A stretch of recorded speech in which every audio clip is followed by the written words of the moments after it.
नाशिकमधील महत्त्वाच्या बातम्यांचा आढावा टॉप 5 मधून। झाडावर लटकलेल्या मृतदेहाची चौकशी करण्यासाठी गेलेल्या पोलिसांवर जीवघेणा हल्ला करण्यात आलाय। नाशिकच्या इगतपुरी इथं ही घटना घडली। जमावानं पोलिसांचे कपडे फाडलेत। संबंधित व्यक्तीनं फाशी घेतल्याचा दावा पोलिसांनी केल्यानं आदिवासी समाज आक्रमक झाला।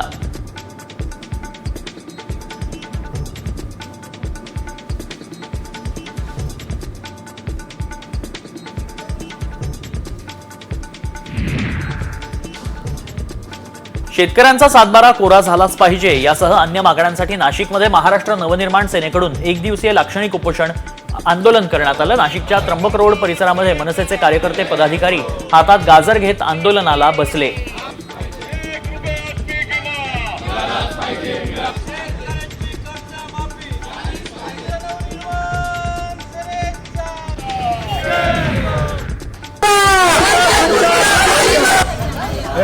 नाशिकच्या बिल्लोळी ग्रामपंचायत हद्दीतील आदिवासी पाड्यावर भीषण पाणी टंचाई निर्माण झाली आहे। नाशिक मुंबई महामार्ग ओलांडून जीव धोक्यात घालत दररोज पाण्यासाठी जीवघेणा प्रवास करावा लागतो। त्यामुळे आदिवासी महिलांनी पंचायत समितीच्या कार्यालयावर हंडा मोर्चा काढला।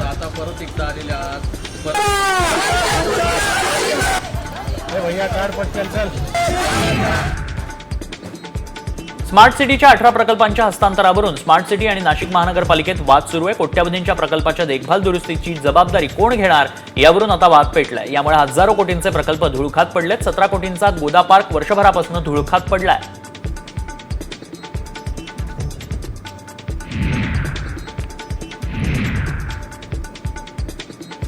नाशिकच्या मालेगावमधील काटवण परिसरात गारपिटीनं नुकसान झालेल्या डाळिंब आणि कांदा पिकांची कृषी अधिकाऱ्यांकडून पाहणी करण्यात येणार आहे। त्यानंतर नुकसानीचे पंचनामे करून शासनाला सादर करण्यात येणार आहेत।